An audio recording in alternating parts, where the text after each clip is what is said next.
Bonsoir chers téléspectateurs et merci de nous prêter une fois de plus votre attention. Vous êtes bien sur votre chaîne Canal 2 et c'est votre émission Le Monde Inconnu qui commence.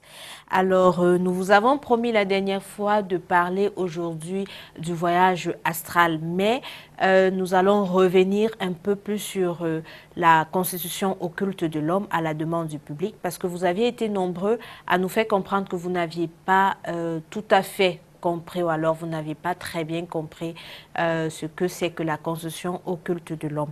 Donc aujourd'hui, nous allons revenir là-dessus. Mais déjà, je voudrais vous faire un rappel mémoire. Nous avons vu ce que c'était, nous avons dit que l'homme, c'était son corps éthérique, qui est la manifestation palpable, dont nous pouvons renvoyer cela au corps physique que nous entretenons tous les jours. Nous avons également le corps double éthérique, qui est aussi, qui se manifeste aussi, mais de façon subtile. C'est ce qu'on a l'habitude d'appeler fantôme. Mais en dehors de ça, nous avons le corps mental, le corps astral. Rappelez-vous, l'homme était la constitution de l'homme s'était basée sur 7 corps. Donc aujourd'hui, je vais laisser le soin au professeur de nous dire de quoi il sera question aujourd'hui, parce que c'est clair que vous deviez comprendre. Il faudrait qu'à la fin de cette émission, que vous puissiez comprendre réellement ce que c'est que la constitution occulte de l'homme. Bonsoir, professeur. Bonsoir Laura Agathe, bonsoir aux milliards de téléspectateurs de Canal 2 International. Alors, le rendez-vous de ce soir nous ramène sur la constitution occulte de l'homme, ou autrement appelée l'anatomie occulte de l'homme. Alors, ceci étant, c'est que les gens sont restés dans leur soif, disent-ils. Ils aimeraient bien que nous développons la chose dans le sens d'expliquer le mal et les biens que rencontre l'homme dans sa vie, c'est-à-dire les difficultés que rencontre l'homme dans la vie à faire le choix entre le mal et le bien par rapport à ces différents corps. Bon, mais je pense que là, ça sera un peu évocateur et ça pourra bien apporter plus de précision sur ce corps, c'est-à-dire à quel moment tel corps joue tel rôle, ou bien tel corps dépend de telle difficulté ou quoi. Bon, donc, nous avons réfléchi que là, les gens avaient raison. Et il fallait donc revenir sur des explications un peu plus détaillées. Oui. Et c'est ce qui fait cette autre édition, toujours sur cette thématique. Voilà. D'accord. Alors, je vais vous demander, déjà, je voudrais vous donner le sommaire. Nous allons avoir aujourd'hui, c'est exceptionnellement pour cette soirée, 2 chroniques. La première qui va nous parler du corps astral et la deuxième, le corps mental. Donc aujourd'hui, nous n'aurons pas de réflexion, mais vous avez la possibilité de participer à l'émission en nous envoyant vos messages via les numéros qui vont s'afficher sur le bas de votre petit écran. Si vous êtes à l'étranger, n'oubliez pas de commencer avec le plus 237. Je vous demande de bien vous asseoir. Nous allons, le train va quitter la gare. Le prochain arrêt, c'est la chronique de ce soir.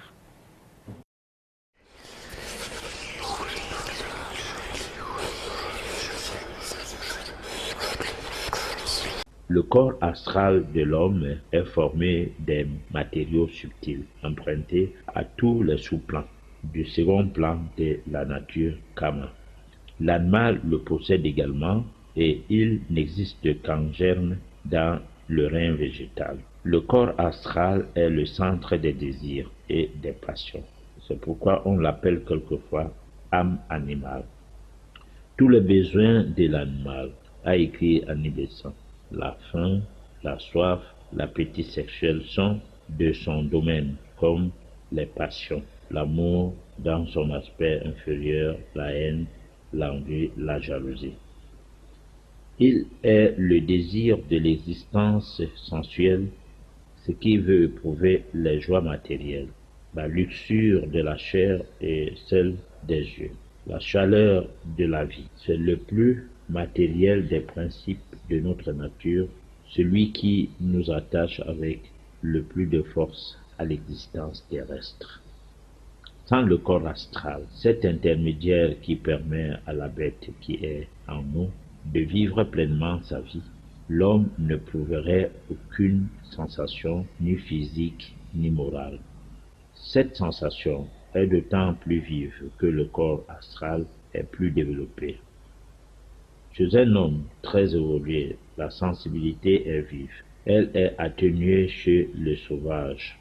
Et si l'on descend l'échelle, elle diminue encore chez l'animal qui ne répond que dans une faible mesure à la conscience astrale. Chez le végétal, il n'y a plus qu'une trace très confuse de plaisir ou de douleur. Et lorsqu'on arrive au minéral qui ne répond pas à la conscience astrale, toute trace de sensation a disparu. Pendant le sommeil, le corps astral sort en dehors de l'organisme physique qu'il enveloppe et laisse ensemble le corps grossier et éthérique.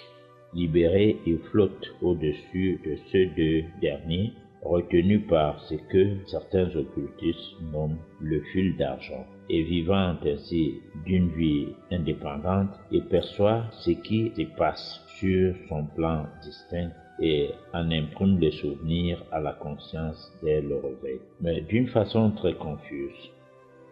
Ainsi explique les phénomènes du rêve et ces paysages merveilleux ou baroques, ces êtres splendides ou monstrueux que nous voyons pendant notre existence nocturne sont aussi réels que ce que nous percevons sur le plan physique. Souvent aussi, durant le sommeil, nous nous rencontrons avec des êtres chers, partie de notre plan physique et qui séjournent encore dans les régions astrales. Les phénomènes de la vie nocturne et du rêve sont très complexes et il est impossible de les étudier dans le cadre restreint d'une émission. Voici de retour sur votre plateau, le monde inconnu.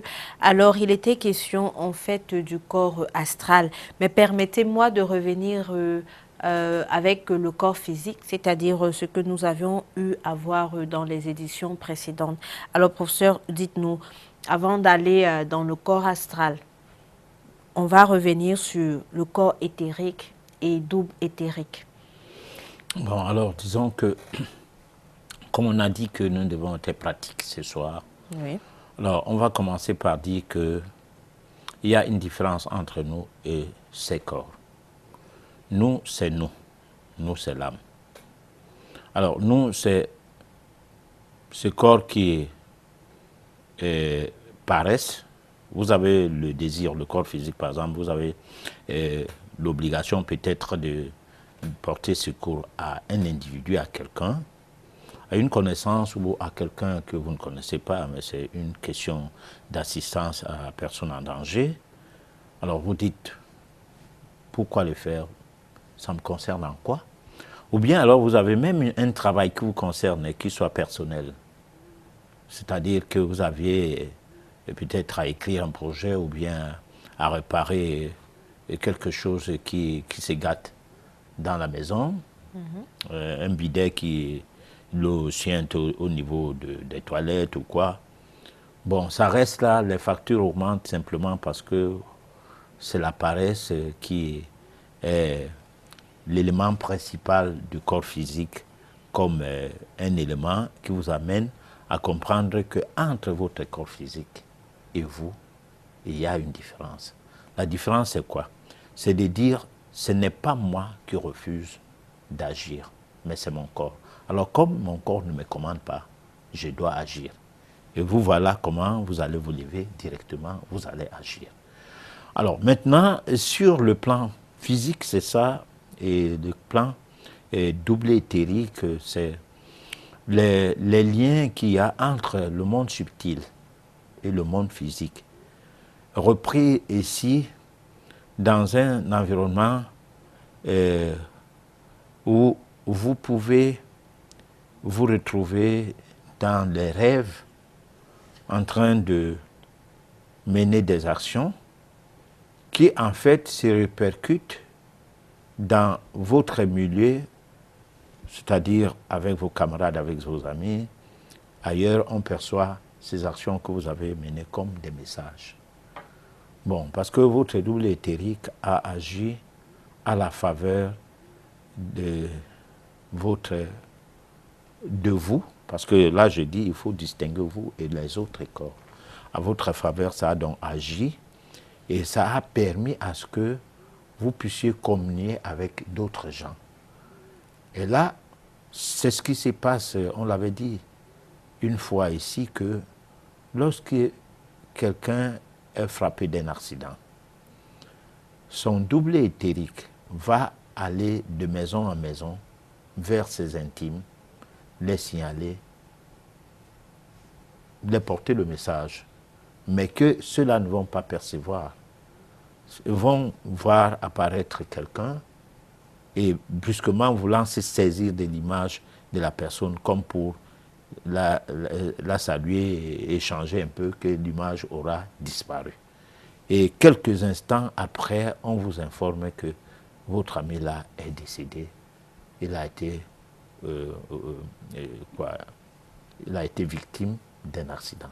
Mais professeur, est-ce que cette vision est automatique? C'est-à-dire que, est-ce que de façon automatique, lorsqu'on est en danger, alors lorsqu'on est en train de décéder, automatiquement notre double éthérique commence à passer le message à nos intimes? Il faut qu'il y ait l'intimité entre vous et ces personnes-là. Ça peut être une personne seulement, ou deux, ou trois. Oui. Ce n'est pas toute la ville, toutes les connaissances, non. Mais est-ce que moi qui suis en train de décider, est-ce que pour que mon double éthérique passe le message, je n'ai pas besoin d'avoir été, je vais dire comment, avoir eu une certaine élévation spirituelle dans ma vie pour que mon double éthérique puisse... Non, si c'est que c'est un problème d'élévation spirituelle tout court, c'est que vous n'allez pas apparaître un instant et puis vous disparaissez. C'est que vous allez donc communiquer, vous allez communiquer avec la personne que vous voulez rencontrer. Parce que là, cette fois-là, vous avez la possibilité de savoir si cette personne sera réceptive. Parce que dans le cas d'espèce, c'est comme une âme prise au dépourvu et que le double éthérique va agir de cette manière. Parce que la personne que vous allez vers n'est pas forcément censée savoir ce qui se passe, même en percevant votre image de cette manière-là, va se poser juste une petite question, mais est-ce c'est pas... qu'est-ce qui se passe? J'ai vu la personne, telle personne-là, mais qu'est-ce qui se passe? Qu'est-ce que ça veut dire? Bon, et après, directement, soit un message téléphonique, soit un ami qui vous appelle de côté en disant « Est-ce que tu as appris la nouvelle? Notre ami tel ne vit plus. » Bon, donc, mais ce n'est pas un problème d'être initié ou pas. C'est un problème de connivence qu'il y avait entre vous. D'accord. La connivence, là, c'est elle qui vous permet de vous lier, qui vous permettait de vous lier à l'autre et qui vous permet cette fois-là de prendre, lui permet cette fois-là de prendre contact avec vous, mais il n'arrive pas à vous dire quoi que ce soit, compte tenu de la manière où les choses se passent. Alors, notre corps physique et même double éthérique a des besoins. Oui, notre corps physique a des besoins. D'abord, a les besoins de la pureté, c'est-à-dire que nous devons, pour ce qui est du corps physique, si nous voulons gagner en spiritualité, nous devons le rendre pur. Le rendre pur, ça veut dire sélectionner ce qu'il doit manger, ce qu'il doit boire, la manière dont le comportement qui doit être affiché à l'égard de ce corps. Et là, c'est ce que je disais tout à l'heure, qu'il faut savoir faire la part des choses entre ce que vous êtes et ce qu'est ce corps-là. Parce que ce que vous êtes, vous n'êtes pas un bouffon, mais ce corps est un bouffon. Ce que vous êtes, vous n'êtes pas un coureur de jupons, mais ce corps-là est un coureur de jupons. Mais c'est bien votre corps, et c'est vous qui allez vers le... Disons, quand vous voyez, pardon, quand vous voyez des dames. C'est vous qui allez bien vers ces dames, c'est votre corps? Non, c'est qu'on ne peut pas expliquer biologiquement certaines choses déjà et qu'il soit facile alors d'expliquer métaphysiquement certaines choses. Parce que les réactions biologiques de l'homme avec petit h, donc mâle, qui voudrait qu'on voit une femme en train de passer, on se met en érection. Souvent, on ne s'explique pas ça parce qu'on ne se met pas en érection avec toutes les femmes. On se met en érection avec certaines femmes. Bon, et ces femmes-là sont belles pour elles et pour d'autres gens, ce n'est pas de belles femmes là-bas. Même si elles sont belles, les autres vont dire, c'est pas mon chat. Bon, donc, si du côté biologique déjà, on n'arrive pas à expliquer des mécanismes qui enclenchent l'érection à partir des glandes, hein, le champ hormonal du corps, il sera encore plus difficile de l'expliquer sur le plan métaphysique. Bon, cependant, le problème se situe sur le fait de vouloir discipliner son corps. Alors, discipliner son corps, c'est se mettre en déphasage avec son corps. Et se mettre en déphasage veut dire quoi? Veut dire qu'on considère le corps comme étant la carcasse. Donc, vous êtes vous, dont le nous, dont l'âme, qui doit être le chauffeur qui doit conduire ce corps en disant un véhicule ne peut pas commander le chauffeur que vous êtes. Et là, c'est à partir de ce moment-là que, ayant aperçu la chose de cette manière, ayant compris cette chose de cette manière, pas de la manière où il faut prier Jésus ou Allah pour lui dire que pardon, fait que je ne sois plus volage, alors que ce n'est pas toi qui es volage, c'est ton corps physique qui est volage. C'est en distinguant donc les besoins de ton corps physique et comment les maîtriser, c'est en ce temps-là que vous faites le premier pas. Mais pour y arriver, il faut entretenir ce corps dans la pureté. Et pour que vous puissiez entretenir le corps dans la pureté, il faut que ça se passe sur la base de votre mode de vie qui commence par la manière de manger, la manière de respirer, la manière de boire, et boire essentiellement que ce qui est pur pour le corps. Aussi, manger ce qui est pur pour le corps. Il faut aussi faire attention à la façon de s'habiller. Tout cela compte. Il ne faut pas être extravagant. Il faut se couvrir. Il faut se couvrir. Il ne faut pas t'habiller dans le but de tomber dans l'arrogance. Sinon, vous êtes en train de nourrir les désirs d'un autre corps dont on va parler de ça tout à l'heure. D'accord, puisqu'il s'agit du corps astral, parce que je crois que nous avons fait le tour avec le corps physique. On s'est entendu sur le fait que le corps éthérique et la double éthérique, c'est essentiellement le corps physique avec ses besoins. Mais le plus important, c'est d'être maître de son corps et non de se laisser malmener par son corps. Ça, c'est ce qu'on retient du corps physique, entre parenthèses, éthérique et double éthérique.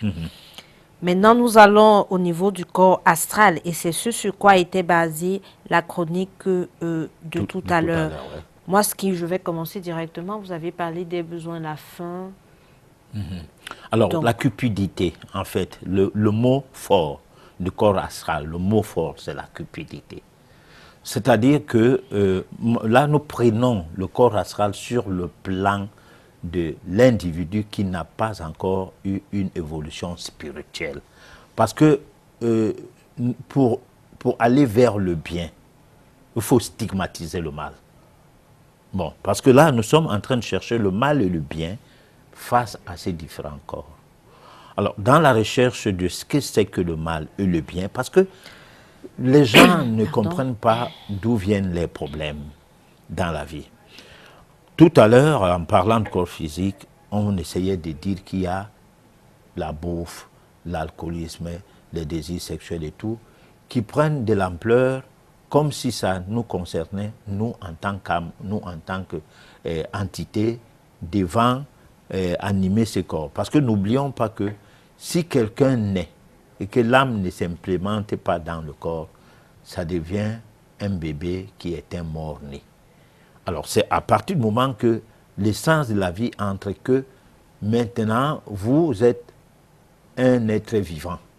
Alors vous, en tant qu'un être vivant, par essence, voilà, votre corps astral doit donc ne pas tomber dans certains désirs qui entraînent la colère, qui entraînent des paroles déplacées, c'est-à-dire la jalousie, la cupidité, l'envie de la chose d'autrui. Ouais. Bon, les chamailles qu'il y a entre les couples souvent sont le côté bestial du corps astral. Alors maintenant, si vous voulez commencer une vie spirituelle, c'est ces défauts-là qu'il faut combattre.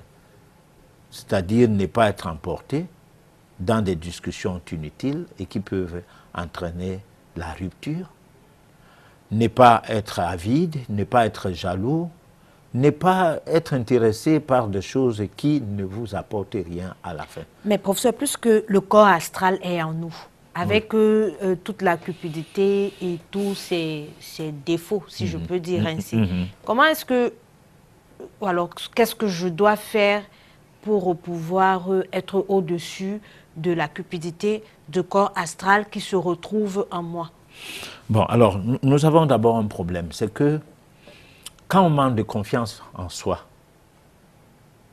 c'est là que commence la jalousie. C'est là que le désir de la chose d'autrui arrive.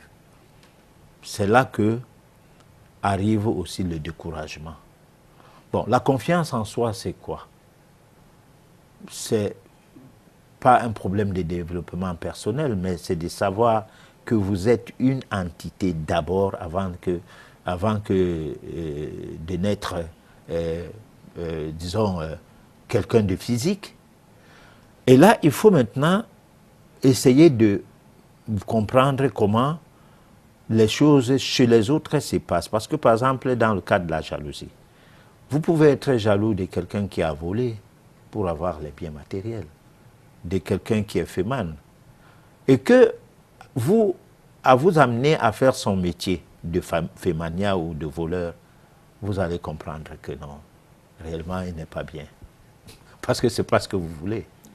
Bon, donc, tu vois, le corps astral, du moment où on est dans la cupidité, on est dans l'envie des choses des autres, on a envie de déplacer les bornes, avoir plus d'espace, et peut-être que c'est un terrain qu'il faut arracher et tout, ça c'est le corps astral. Et deux fois, on fait tout ça parce que les enfants, parce qu'il faut accumuler les biens matériels. Et on ne s'imagine pas qu'après tout cela, on aura quoi?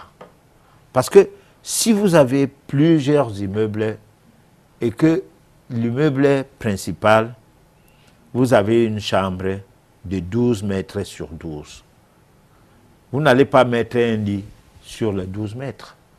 Vous allez mettre un lit régulier et réglementaire, peut-être de 2 mètres sur 4, pour qu'il soit très grand. Et vous allez dormir sur ce lit comme un caillou, un petit morceau de bois qu'on a déposé sur ce lit. Plus il est grand, plus il ne vous sert plus à rien. Vous paraissez petit sur le lit. Oui. Alors, maintenant, lorsque vous avez fait tout cela, quand vous mourrez, vous ressemblez à quoi lorsque vous êtes couché là et l'immeuble restant debout? Déjà, de votre vivant, vous n'avez pas pu occuper toutes les chambres. Hein? La chambre même que vous étiez dedans comme étant votre chambre, vous n'y êtes même pas parce qu'on ne vous voit pas dedans. Alors, là, c'est le corps astral qui fait faire des bêtises pareilles. Et là, vous devez vous poser la question que je fais tout cela pour faire quoi? Pour que ça devienne quoi? Un autre va dire, mais mes enfants. Mais écoutez, ayez les immeubles dans toutes les villes et dites aux enfants, tu as 2 enfants. Tu leur dis, les 2 immeubles de Douala, c'est pour toi l'aîné. Tu dis à l'autre, les 2 immeubles de Yaoundé, pour toi le cadet. Bon, les autres immeubles, vous partagez pour avoir de l'argent chaque fin du mois, pour que même si vous ne travaillez rien, que vous ayez de l'argent. Dès que vous mourrez, celui de Yaoundé veut plutôt avoir les immeubles de Douala. Et celui de Douala dit que, le testament dit que c'est ici que moi je dois rester. Comment tu viens ici? Voilà tes immeubles là-bas à Yaoundé. Les bagarres commencent, le tribunal et tout, la mort s'ensuit. Alors, finalement, tu as travaillé toute ta vie pour faire quoi? Et que parfois, ce travail, dans l'avidité du fait de ton corps astral, tu as arraché les biens des gens pour avoir ce cumul de biens parce que ta progéniture. Et voilà ce que tu as créé. Alors, professeur, maintenant, je suis consciente du fait que le corps astral, si je ne le maîtrise pas, je vais me retrouver... faire des bêtises. Voilà. Mais maintenant, comment est-ce que... Qu'est-ce que je dois faire pour le maîtriser? On dit peut-être, si tu veux être en santé, il faut pratiquer le sport, par exemple. Maintenant, si je veux maîtriser le corps astral, être le patron de mon corps, c'est-à-dire le chauffeur, comme vous l'avez dit tout à l'heure, qu'est-ce que je dois faire? Alors, pour ce qui est du corps astral, vous ne pouvez pas maîtriser le corps astral sans avoir maîtrisé le corps physique. Donc, tout doit s'échelonner. Donc, il faut commencer par le corps physique. Oui, tout doit s'échelonner. C'est pourquoi les 7 parties du corps, les 7 différents corps que nous essayons de reconstituer dans l'imaginaire de ceux qui sont intéressés par cette émission, c'est pour les amener à comprendre que, pas à apprendre, mais à comprendre que nous devons prendre notre vie en main. Alors, pour prendre notre vie en main, ce n'est pas question d'avoir l'amour du prochain. Hein? Aime ton prochain comme toi-même. Alors, toi-même, tu ne sais même pas qui tu es et tu n'arrives même pas à aimer toi-même. Comment tu vas alors aimer ton prochain? Tu vas boire de l'alcool qui détruit ton corps physique et tu vas dire que j'ai soif. Mais j'ai soif, tu as soif de quoi? Et qui a soif? C'est toi ou c'est ton corps physique qui a soif? Tu réponds à cette question, tu dis je n'ai pas soif. Parce que ton corps physique a soif, mais ce n'est pas toi qui as soif. Tu dis je dois manger. Bon, alors est-ce que tu as besoin de manger ou tu as envie de manger? Tu dis j'ai besoin de manger, tu manges, il n'y a pas de problème. Mais j'ai envie de manger, ça veut dire que tu ne manges pas parce que tu as faim. Maintenant, le tout n'est pas de manger, mais le tout c'est de faire le choix de ce qu'on mange. Et le choix de ce qu'on mange doit passer par un questionnement. C'est-à-dire, est-ce que je sais ce que je mange? Est-ce qu'en mangeant ci ou ça m'apporte quoi? Pas à mon corps physique, mais à moi. Parce que quand on parlait de la science, cette science sans âme, la science livresque que nous avons dans nos écoles et tout, une science sans âme, on ne va pas dans la subtilité, la profondeur des choses, à dégager le positif et le négatif pas à pas au cours d'une journée ou bien au cours d'une période. Et par rapport aux décisions que nous prenons pour faire certaines choses. Que ces décisions soient basées sur la connaissance. Parce que prenons par exemple quelqu'un qui boit et qui te dit l'alcool est utile pour le corps de l'homme. Qui le lui a dit? C'est un imposteur qui a besoin de vendre de l'alcool sous une forme ou une autre. Et les pipis qu'il vend, c'est nécessaire pour le commerce et non pour le bien-être de quelqu'un. Et surtout les pays colonisés comme l'Afrique, où le petit Africain ne fait boire rien aux autres, mais il boit tout des autres. Alors, ça devient de la bêtise et puis tu commences à voir des gens pavaner avec des bouteilles de boissons, je n'ose pas les citer parce que c'est des multiples boissons, qui sont que des pipis des autres personnes qui se présentent comme faisant partie de la race supérieure et faisant à ce que leur commerce marche sous prétexte que boire de l'alcool c'est utile pour le corps humain. C'est comme ça qu'on va boire aussi des choses qu'on va appeler des sucreries, alors que c'est les colorants, qui sont cancérogènes et qui donnent des maladies qui aujourd'hui fait en sorte que l'Afrique a toutes les maladies des pays qui les ont colonisés, donc toutes les maladies de leurs maîtres. Alors, à partir de là, votre corps physique ne pourra donc pas permettre au corps astral de se développer. Oui, de se développer. Parce que déjà, la base est mal partie. C'est pour cette raison que les religions n'arrivent pas à sortir les hommes du cancan du diabolisme dont ils sont concernés, qui les amène à prier, à toujours prier. D'accord. Voilà. Donc, on va très rapidement écouter la deuxième chronique qui va, cette fois-ci, s'appesantir sur le corps mental. Et on revient juste après cet élément. Le corps mental, véhicule de la pensée concrète, est formé par les matériaux subtils des sous-plans inférieurs du troisième plan de la nature. Selon la doctrine secrète de H. Blavatsky, il y a 18 millions d'années que l'homme reçut ses rayons manasiques quand il fut éveillé au milieu de la troisième race après la séparation des races. Allégorisé dans la Bible, cet éveil fut l'œuvre des seigneurs de la flamme.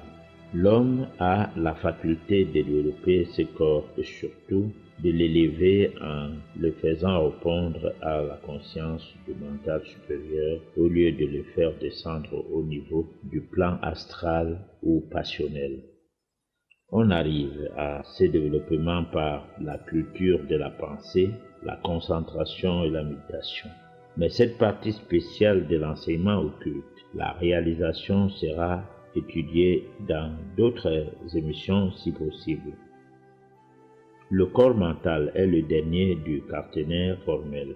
Au-delà, avec le corps causal qui est le véhicule des deux corps supérieurs, nous pénètre dans l'éternel sans forme ou arupa. Les matériaux composant le corps causal appartiennent au sous-plan supérieur du troisième plan de la nature manas, et ils sont si subtils qu'ils échappent à l'investigation du clairvoyant normal. Le corps causal est le générateur des idées pures et de la pensée abstraite. Il est à peine développé chez l'homme ordinaire qui ne répond que d'une façon très fugitive aux vibrations du plan mental supérieur. Seuls quelques grands philosophes ont la faculté de se mouvoir dans le monde des concepts abstraits. Et encore n'en ont-ils qu'une vue bien imparfaite. Au degré actuel de l'évolution de l'humanité, le manas supérieur ne peut se manifester que rarement. Parfois, une lueur partie de ce région altière illumine le crépuscule dans lequel nous sommes plongés. Ce sont ces éclairs que la théosophie nomme le vrai génie. Nous n'aurons la perception nette du divin qui est en nous que lorsque le corps causal, libéré des entraves de manas inférieur, répondra aux vibrations des sixième et septième plans Buddhi Atma.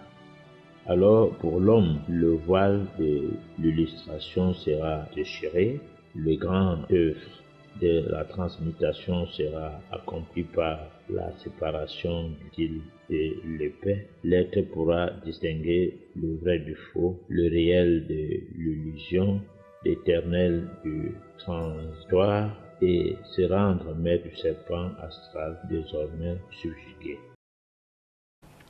Voici de retour après cette chronique qui nous parlait du corps mental. Alors, on revient directement sur le sujet. Nous avons fait le tour sur le corps physique, le corps astral. Nous l'avons vu avec ses défauts. Moi, je préfère le dire ainsi, avec ses défauts. Et maintenant, le corps mental, qu'est-ce que c'est exactement?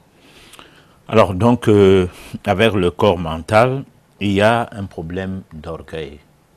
C'est-à-dire, quand on constate que quelqu'un est orgueilleux, on sait bien que son corps mental n'est pas assez développé.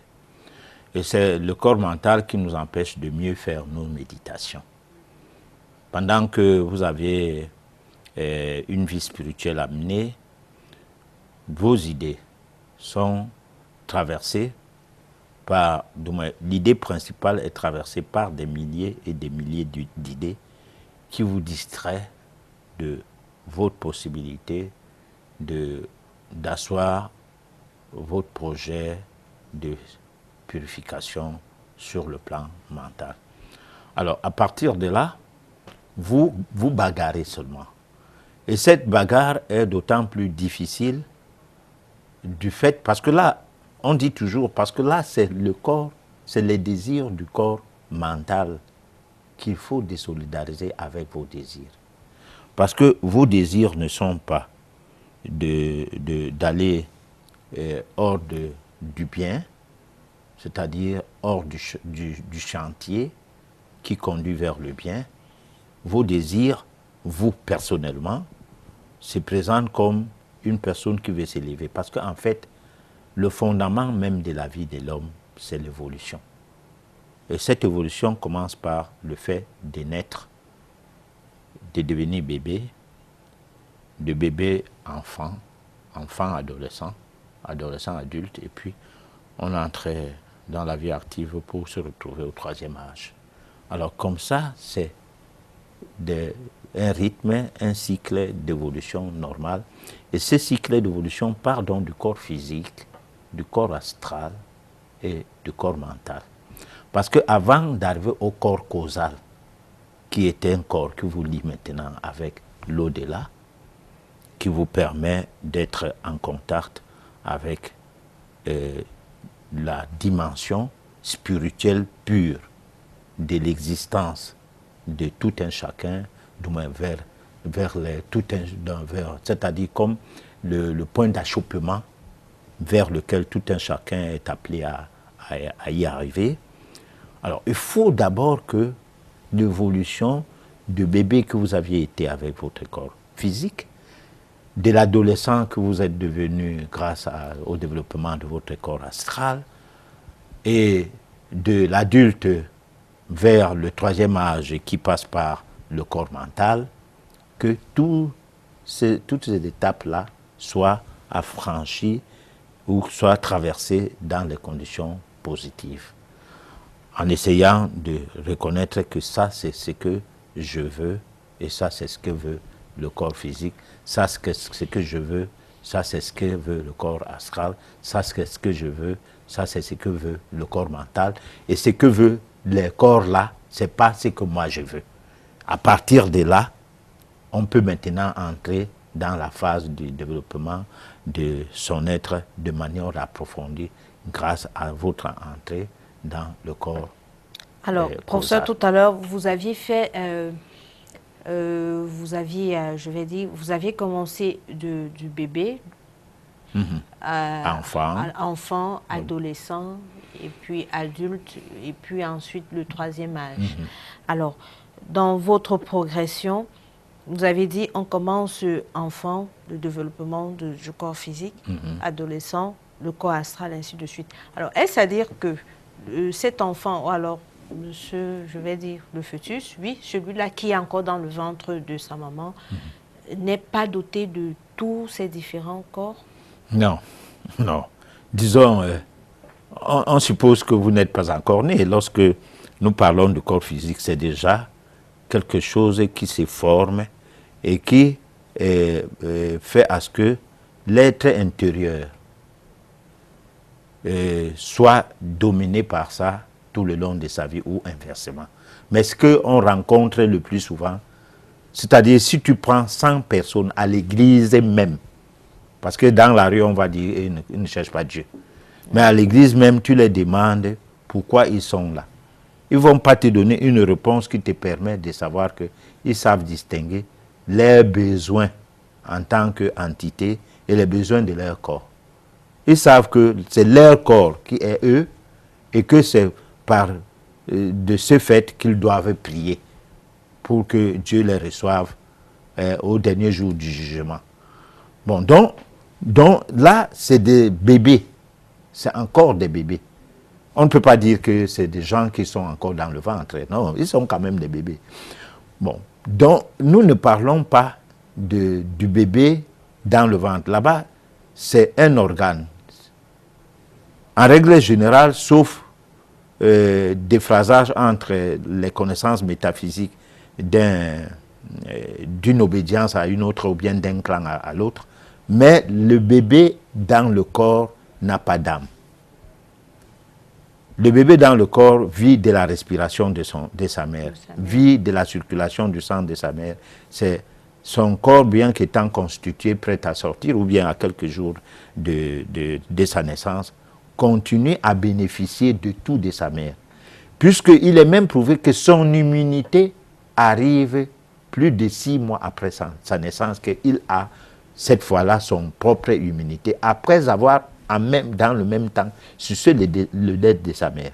Et puis, sur le plan métaphysique, tous les bébés doivent naître par voie basse.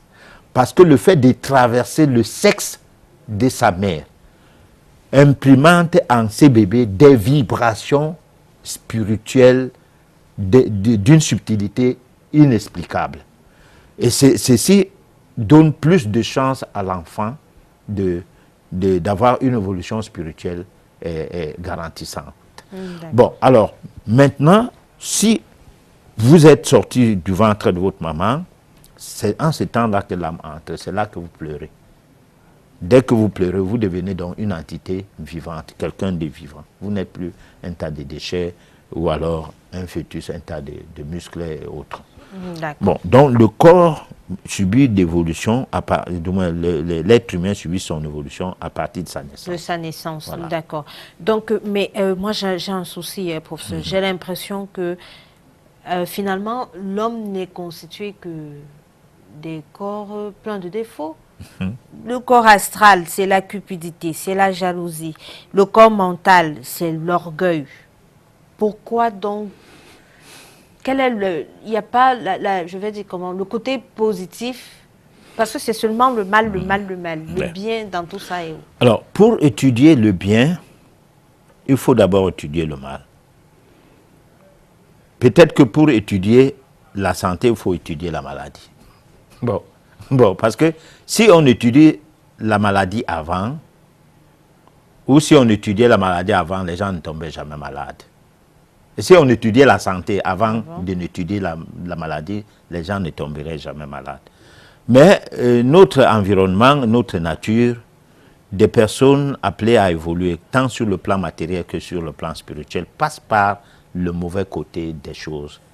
Remarquez par exemple, si vous êtes à la maison avec un enfant, un tout petit de moins de 5 ans, alors, des choses qui sont essentielles à retenir, il ne les retient pas, mais tout ce que tu as comme insulte, soit sur lui-même, soit sur ses frères, soit sur d'autres personnes, il les retient plus rapidement. Il les retient plus rapidement et sort avec pour aller enseigner ça à ses camarades dehors. Bon, ça fait donc que toi, si toi tu n'insultes jamais ton enfant, tu restes comme ça un soir, il insulte son frère d'une certaine manière, tu te demandes seulement que, mais attends, ça tu sors d'où avec des mots pareils? Il te dit c'est Janine qui a insulté son frère comme ça. Et tu connais même les insultes. Moi, je ne t'ai jamais insulté. Bon, donc, tu vois, il faut donc, pour amener les gens à comprendre pourquoi nous avons les difficultés sur la terre, il faut les expliquer les choses sur la base de ce qui les permet de savoir que la connaissance du mal et du bien ne se fait pas à travers les lois de l'homme.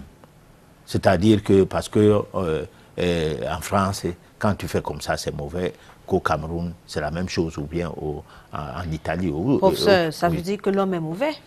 Non, ça veut dire que l'homme est en état, part de l'état embryonnaire et animal, d'abord végétal, tout moins minéral, végétal, animal. Le côté animal de l'homme l'impose la négation. Et il faut maintenant qu'il positivise sa vie. Et ce que nous remarquons, c'est que nous restons négatifs jusqu'à la mort. Les gens naissent dans la négation, ils grandissent dedans, ils meurent dedans. C'est pour cette raison que les grandes nations, qui sont les donneurs de leçons, sont les va-en-guerre tout le long de l'existence de notre humanité. Pourquoi? Parce que ce n'est pas des hommes qui ont évolué spirituellement à partir de la compréhension de ce que c'est que leur corps. C'est des grands bouffons, c'est eux qui mangent tout, qui boivent tous les whisky du monde, tous les vins et tout. Les rencontres, c'est basé sur les corps des animaux tués, des animaux comme nous, parce que nous ne sommes que des animaux, même si on peut dire ça, c'est les bêtes. Bon, alors lorsque tu manges la chair d'un animal, tu te rabaisses. Tu as beau mettre les ailes, sur le plan spirituel, parler de toute la Bible et du monde ou de tout le Coran, mais tu n'es qu'un animal qui n'a pas les possibilités de s'élever parce que la chair d'une bête est une chair souillée. Et l'âme que tu as en toi ne peut pas habiter un corps souillé et il se purifie. Voilà. Donc, professeur, moi, j'ai encore... Tu es dans ta soif. Oui, parce que j'ai toujours l'impression que au finish, l'homme est à la base mauvais. Bon, mais maintenant, disons que oui, bon, l'homme est mauvais, disons-le comme ça. Mais comment? Parce qu'une fois de plus, on a un corps mental qui nous demande aussi de le maîtriser pour pouvoir, je vais dire, avoir le côté positif de ce corps mental-là. Mais ce côté positif, c'est quoi? Si on arrive à maîtriser le corps mental, qu'est-ce qu'on gagne? Alors, tu dois dire, je ne suis pas ce mental-là qui verse dans l'arrogance. Je ne suis pas ce mental-là qui s'intéresse de l'orgueil. Je suis moi. Moi, c'est être humble. Moi, c'est quelqu'un de simple. Moi, c'est quelqu'un de calme. Bon, alors, tu le dis, tu le répètes dans tes méditations, mais je dis et je répète que si le corps physique n'est pas entretenu de manière pure, la circulation du sang sera souillée, ainsi que la circulation de l'énergie. Parce que nous avons longtemps épilogué sur les deux formes de fonctionnement de l'organisme, comme une certaine sorte de dualité. Il y a, sur le plan physique, l'équilibre acide-base, donc acido-basique, c'est-à-dire l'acidité d'un côté, 30% maximum, l'alcalinité, 70%. Bon, à partir de là, vous avez un corps sain. Je dis maximum 30% d'acidité. Quand vous avez 30% d'acidité, vous pouvez avoir la fièvre, vous pouvez avoir tout un tas des petits problèmes là, mais qui repartent sans soigner. Mais si vous avez 20% d'acidité, vous n'avez aucune maladie. Bon, il n'y a personne de nos jours qui a 20% d'acidité, ni 30%. Même moi qui parle là. Parce que nous mangeons des nourritures qui produisent beaucoup d'acide dans notre corps. Du pain produit beaucoup d'acide. Nous buvons des boissons, des sucreries, des trucs comme ça qui produisent beaucoup d'acide dans le corps. Nous mangeons des viandes, donc des bêtes mortes, c'est-à-dire des protéines animales naturellement des cadavres, des bêtes, nous mangeons de leur chair. Bon, et tout cela ajoute l'acidité, et l'acidité peut passer donc de 35% à 40%. Vous aviez peut-être une fièvre chronique, vous aviez peut-être des troubles digestifs, la colopathie, c'est-à-dire asymptomatique, on ne comprend pas quels sont ce genre de troubles que vous avez. Et puis, quand ça passe déjà à 50%, vous avez le cancer, vous avez ce qu'on appelle le sida, donc les troubles immunitaires, puisque vos CD4 vont diminuer, parce que l'acide a tué les CD4. Bon, maintenant, si vous ne faites pas tout cela, vous ne pouvez pas avoir une évolution spirituelle.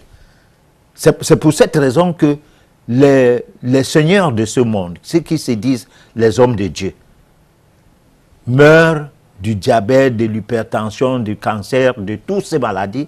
Et je parie qu'ils ne lisent pas la Bible parce que dans la Bible, je ne sais pas dans quel Corinthien, c'est écrit que dans un corps sain habite une âme saine. D'accord, professeur. Voilà. Alors, moi, j'aimerais qu'on revienne un peu sur l'actualité très rapidement.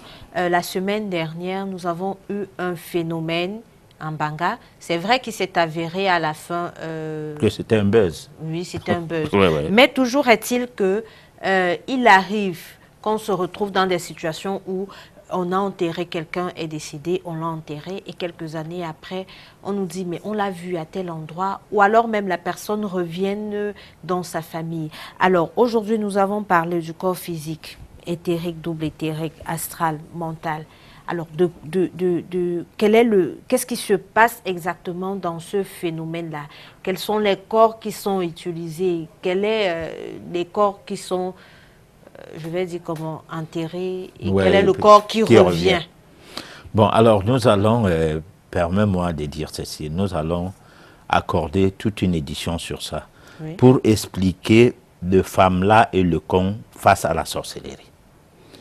Ça va nous permettre de mieux situer ce genre de débat dans la tête de nos téléspectateurs, ceux qui font confiance à ce que nous faisons, sans que nous versons dans des explications sensationnalistes ou bien journalistiques, puisque nous devons être une autorité dans le domaine dont nous avons prétendu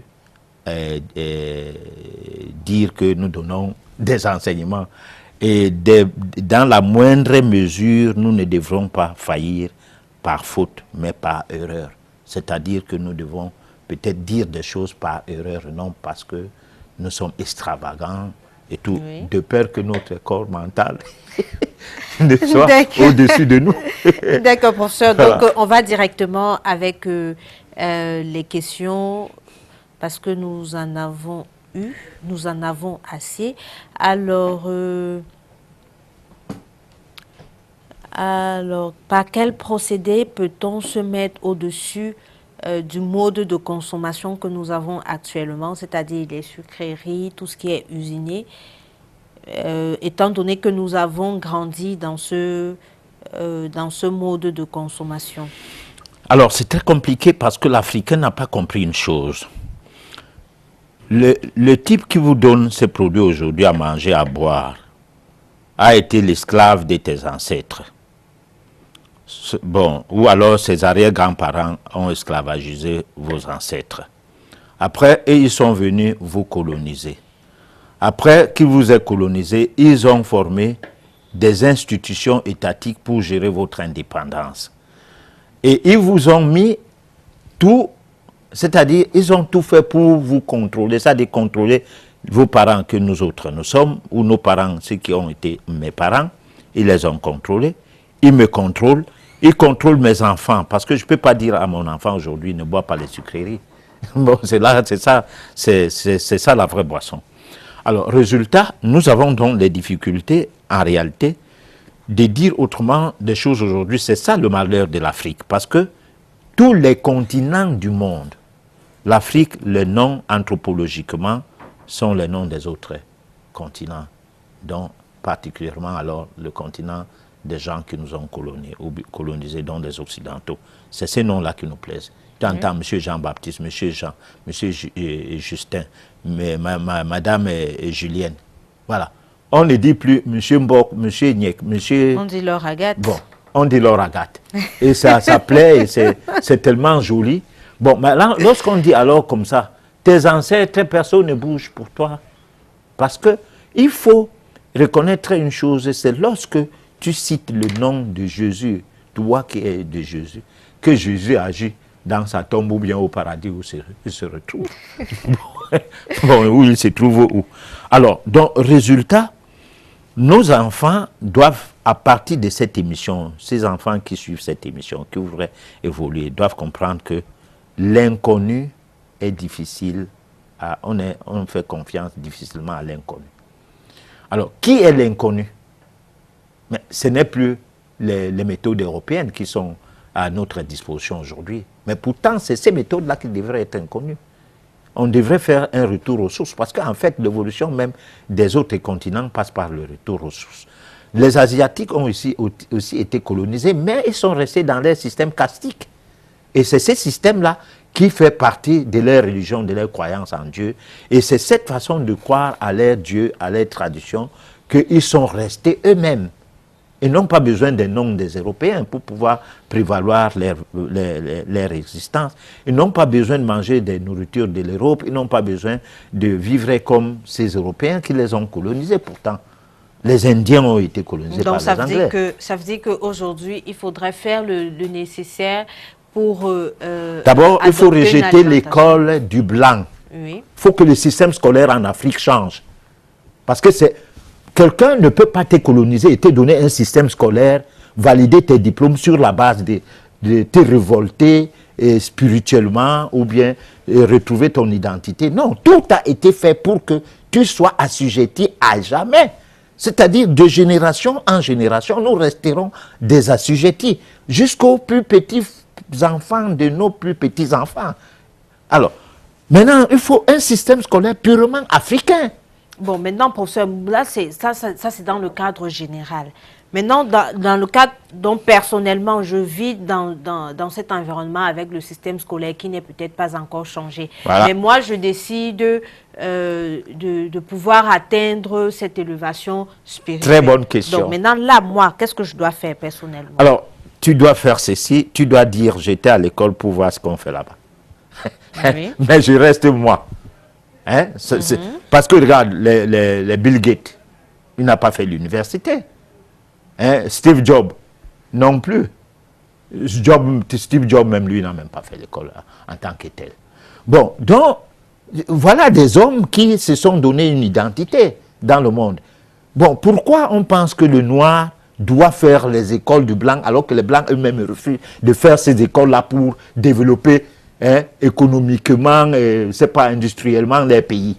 D'accord. Bon, donc, chaque personne qui a été à l'école, qui considère qu'il a des tas de papiers dans sa mallette, et que ces papiers-là l'aident s'il faut les présenter quelque part en cas de besoin, mais c'est sa tête qui est valable.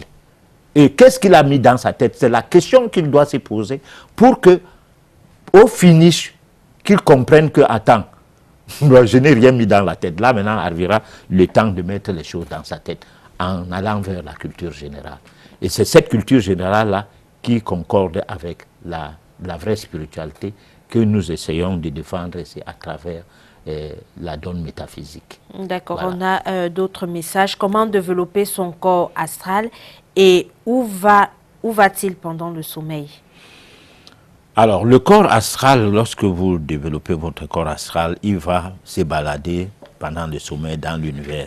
Il peut se retrouver dans d'autres continents et vous pouvez décrire ce que vous avez vu ailleurs sans avoir été ailleurs. Et puis, vous n'avez même pas besoin d'aller mourir dans les océans comme en Méditerranée ou le Camerounais.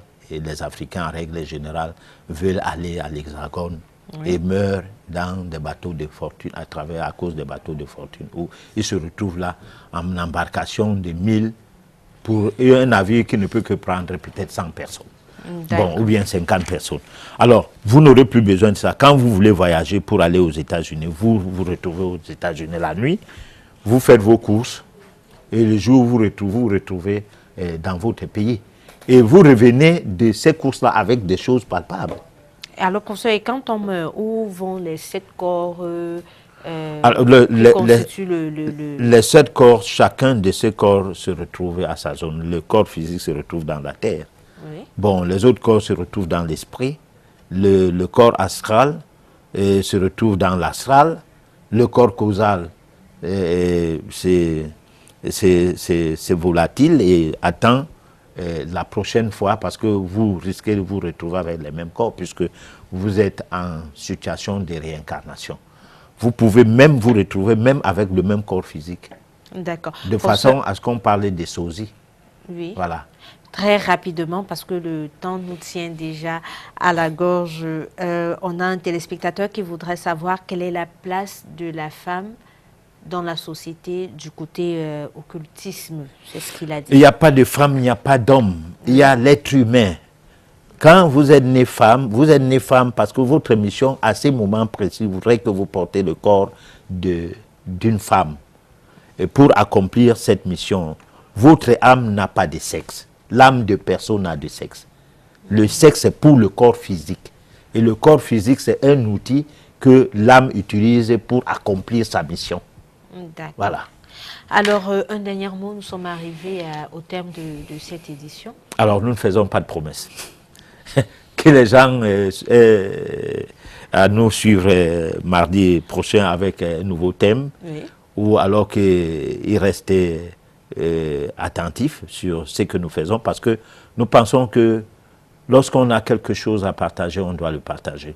Il y a deux sortes de richesses. Il y a une richesse matérielle dont vous pouvez prendre l'argent, distribuer comme les offices le font souvent et tout, mais les gens restent dans la pauvreté. Par contre, si vous distribuez la richesse qui est basée sur la connaissance et la culture générale, les gens sont affranchis. C'est ce peu que nous donnons le devoir et l'obligation de faire, sans toutefois en avoir beaucoup. Bon, mais le peu que nous avons, on essaie de partager avec d'autres personnes. Voilà. D'accord. Donc, vous l'avez compris, nous sommes arrivés au terme de notre édition. Le plus important, c'est de savoir que nous sommes les seuls maîtres de notre corps. Quel que soit le corps, il est impératif que nous soyons les chauffeurs, que nous arrêtons de subir les besoins ou les désirs de nos corps, mais que nous soyons cette personne-là qui dit non, aujourd'hui, je ne veux pas boire parce que je ne veux pas boire, tout simplement. Bref, vous avez compris de quoi il est question. Je vous souhaite de passer une excellente soirée et merci de nous avoir prêté votre attention. Donnons-nous rendez-vous mardi prochain lorsqu'il sera 23 h sur votre chaîne Canal 2. Bonsoir.